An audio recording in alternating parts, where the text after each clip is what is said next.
Hello, everyone. I'm here with Frank McIntosh. He runs our air traffic control department at the FAA, better known as ATO. I just want to give you all an update on where we've been and where we are today and where I think we're going. So over the last 3 days, as many of you have reported, we have had significant staffing shortages with our air traffic controllers.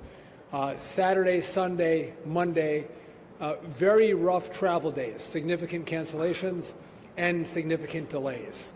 However, today has been a much better day. A lot more air traffic controllers are coming in. So just for comparison, on Saturday we had 81 staffing triggers. Today we have 4. So I think our air traffic controllers are seeing an end to the shutdown and feel more hopeful, and they're coming into their facilities. So we're grateful to them for all that they're doing. I was just up in the tower here at O'Hare, and I'm proud of the men and women who have given to the country and have showed up for work, making sure our travelers are moving safely through the airspace. I would also note that there are short air traffic controllers at this facility, and we need more of them to come into the profession. Young men and women, some of the brightest in the country, have to come into this profession, and this shutdown is going to make that more challenging, more difficult for us to accomplish that goal. We used to have 4 air traffic controllers retire every day. We now have 15 to 20 air traffic controllers retiring a day. So that's a problem. Long after you all finish covering the shutdown, we are going to be stuck dealing with this problem where we're about 2,000 controllers short, trying to make up that difference. We're going to do it. We're going to work on it, but that has been a problem of the shutdown. I mentioned I wanted air traffic controllers to come back to work.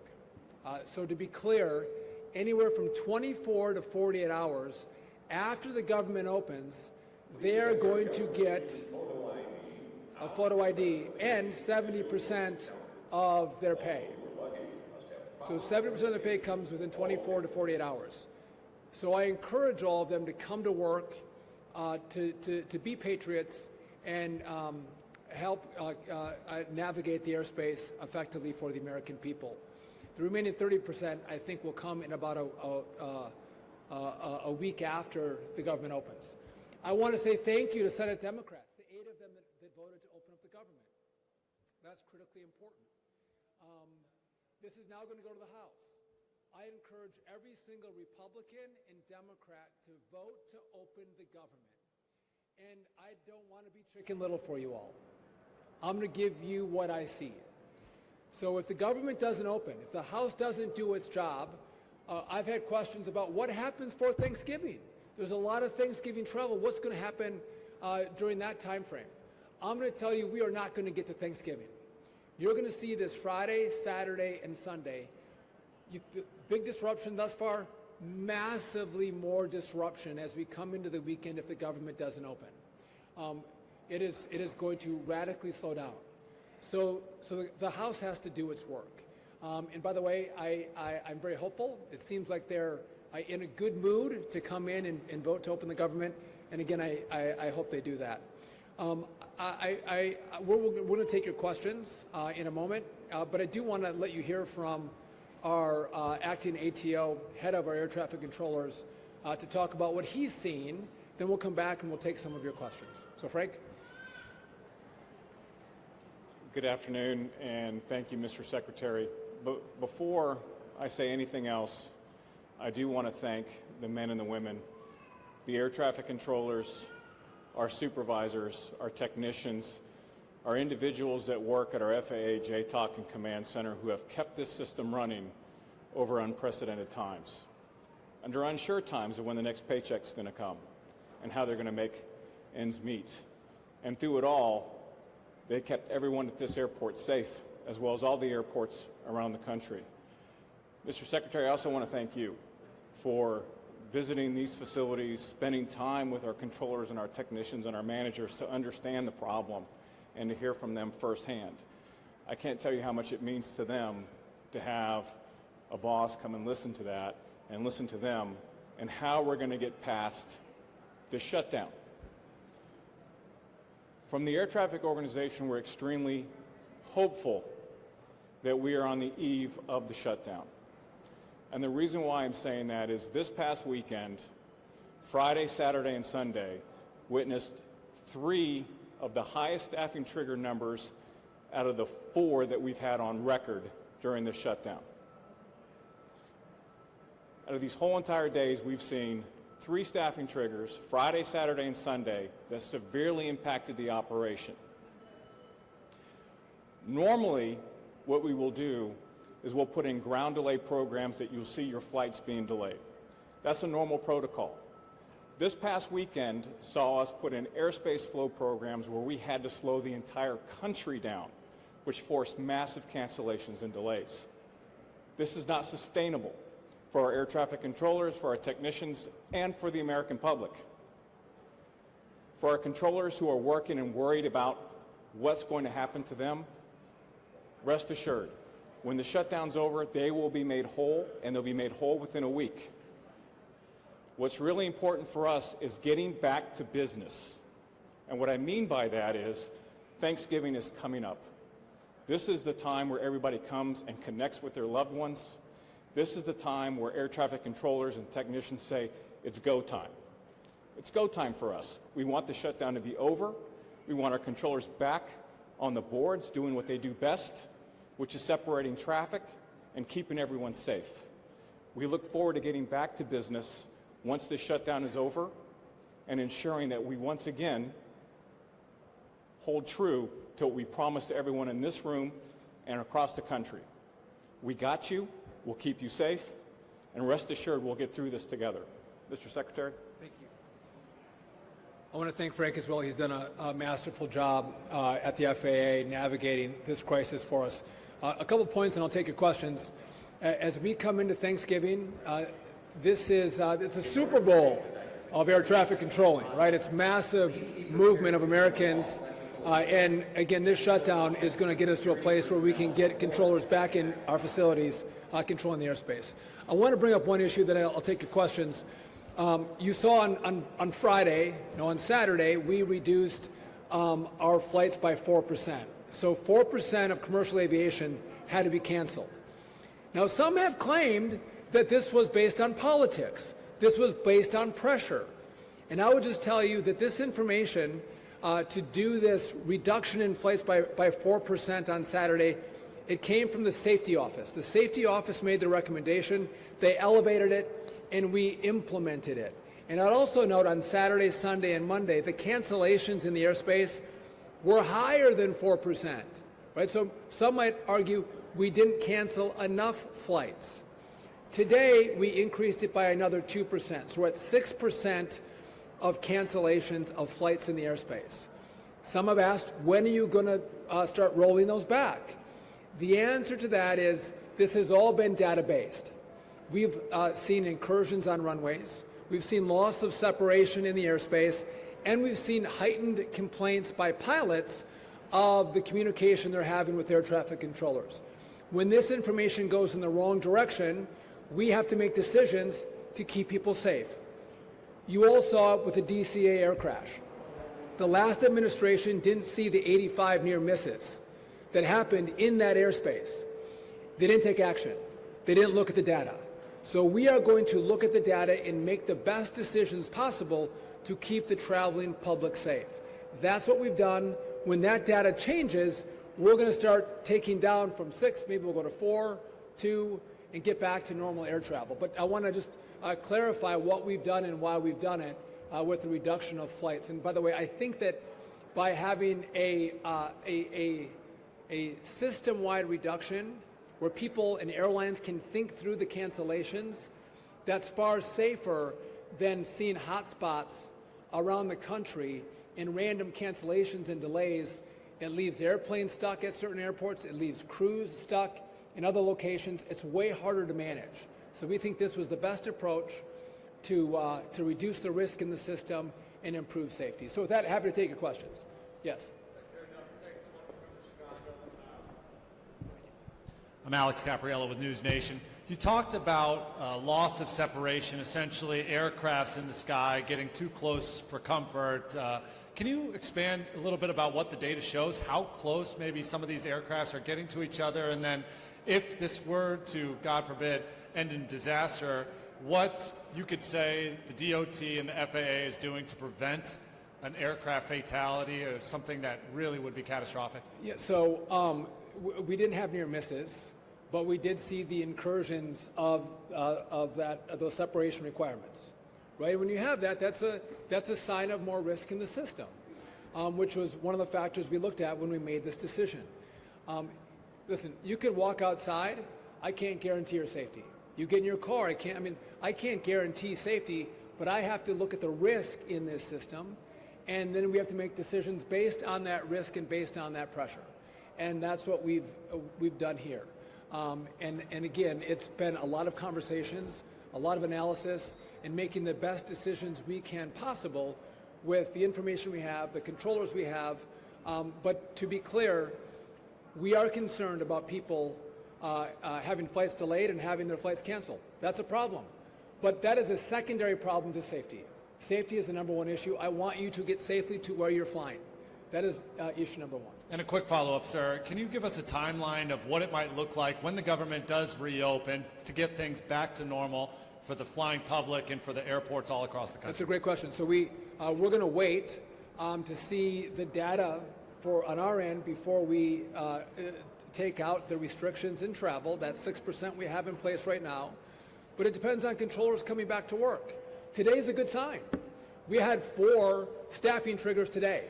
On Saturday, there were 81. I think Sunday was 53. So real issues in the last 3 days, but today looks better.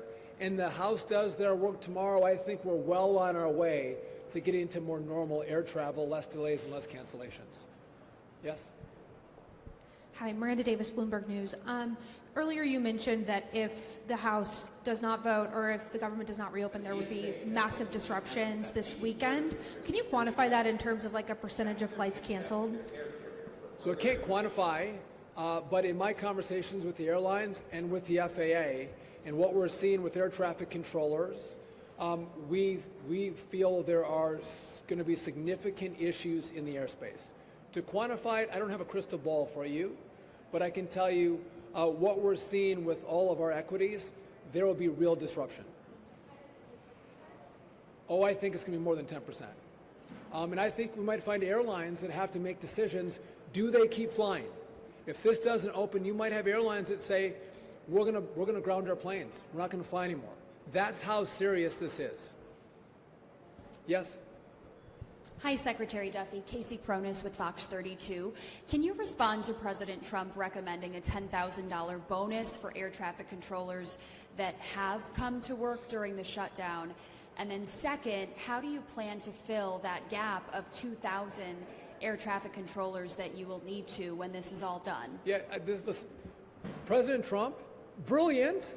Listen, the air traffic controllers who didn't miss a day, they came for every scheduled shift that they had. They should get a bonus. Now, I don't know how many they're going to be. We have to do that analysis. But I'm aligned with the president. We are going to pay them a bonus. It'll be $10,000, depending on how many we have. They should come to the White House, and he should present them with their checks. They're patriots. We are grateful to them for the work that they've done. How do I make up the 2,000? So I was doing 2 things. I'm supercharging our air traffic control school, our academy, getting more young people to come in. From the time they apply to the time they get into the academy, I've truncated that. I'm paying them a bonus to come to the academy. We've kept paying the students at the academy a stipend to make sure the academy is still operational. We've done all those things. But we've seen that young people have been less willing to be air traffic controllers when they see they may not be paid. That's a problem. But the second part of what we've done is we have air traffic controllers who can retire after 25 years of service. I've asked them, they're the most experienced in the airspace. I said, would you please stay on? Please don't retire.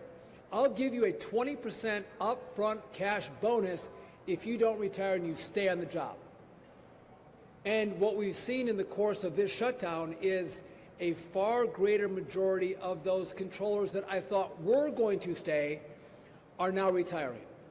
So it makes my problem more difficult, it's more challenging, but we are going to get the Academy fully operational to get as many controllers into the airspace as possible to make up that differential. Yes? Thank you. Kind of the opposite. The president's also talked about penalizing some of these air traffic controllers who took sick time. So can you talk about what that plan would look like there? Well, my concern is for those air traffic controllers who, before they missed a paycheck and we were in the shutdown, they decided on a continual basis not to show up for work. They don't know how long the shutdown was going to be. They hadn't missed a pay period, and they didn't come to work. I'm concerned about those controllers. I'm concerned about their dedication. I'm concerned about their patriotism. And so we haven't made a decision, but we are going to look at those controllers who continually made the decision not to show up for work. And again, we have to look at the data. I would just tell you, I'm trying to bring more air traffic controllers in. I'm not trying to take air traffic controllers out. But if we have controllers who systemically weren't doing their job, we will take action. Yes? Hi there, Maddie with CBS News. I wanted to ask how quickly will the air traffic controllers get paid once the government reopens? So how quickly will air traffic controllers get paid? So they'll be paid within 24 to 48 hours of the government opening. They'll get 70% of their back pay in that time frame, and then after, the remainder will be made up. I think it's about a week they'll get the remainder of the pay. So very quickly they're going to get money in their bank accounts. By the way, kudos to the Congress for doing this. It's important we get them paid very quickly. By the way, we talk about air traffic controllers. We have technicians in our towers that keep our very, very old equipment operational. They've been coming to work to make sure our equipment works. They've been moving without pay. We have a wide swath of people who are focused on safety. It might be trains, it might be certifying aircraft that have all come to work without pay. We talk about the air traffic controllers today because it impacts people's lives, but a lot of people have gone through long work weeks, haven't got paid. I'm grateful they're going to hopefully get paid if the House does their work. Yes? Hello, Secretary Duffy. Brona with WGN here in Chicago. You talked a lot about the cancellations and the delays, and I believe there are restrictions in place for the private jets as well. Did you fly here today on a private plane? If you could re-ask your question, I couldn't hear you over the loudspeaker. You talked a lot about the delays and the cancellations of the commercial flights, and I believe there are restrictions in place for private planes as well. Did you fly here today on a private plane? Did I fly here on a private? I wish. By the way, had I flown on a private plane, I would not have landed here at O'Hare because we have restrictions at LAX, Seattle, Denver, O'Hare, Boston, Newark, JFK, Atlanta, Dallas. You can't fly a private aircraft into those airports, the top 12. With some small exceptions to that rule, you can't fly a private aircraft. So no one's flying in here. But for those small exceptions. We've reduced private jet travel or general aviation by 10%, as well as if there are delays in the system, cancellations in the system, we've also put in restrictions that say commercial aircraft take a priority. The private jet travel would have to go to a different airport. So we are prioritizing the commercial traveler, the people who are coming through this airport. Now, I flew in on American Airlines from Wausau, Wisconsin today. I flew on Delta last night from D.C. So, no, I'm a commercial flyer. Thank you. Just as a quick follow-up to that, I believe there are, I think I saw a figure of 1,700 plus private jets taking off yesterday alone around the country. What do you say to the people here who've been stranded for days in Chicago alone, who maybe don't have the means to fork over hundreds or thousands of dollars to do so? So, listen, I'm not at war with private jets.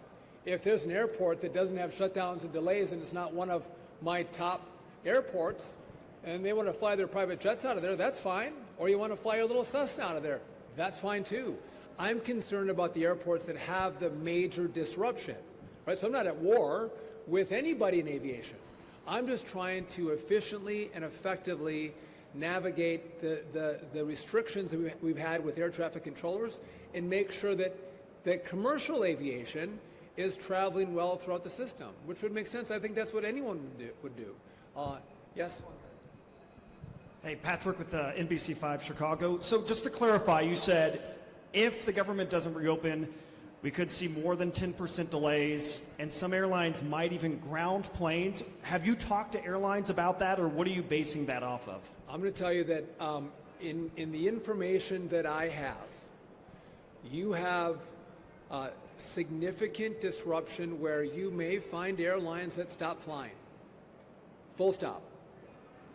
And what we see with our air traffic controllers, good day today, if the House doesn't pass this bill, I think you're going to look at Saturday, Sunday, and Monday as tiddlywinks.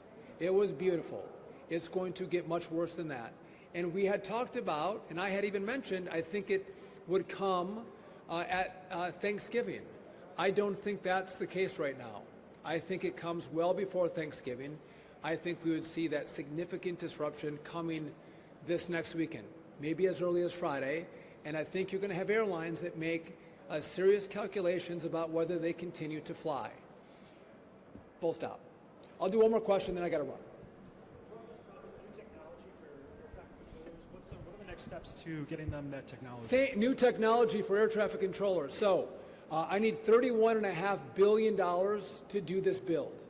The big, beautiful bill gave me $12.5 billion. So we're in the process of picking an integrator. No offense, Frank.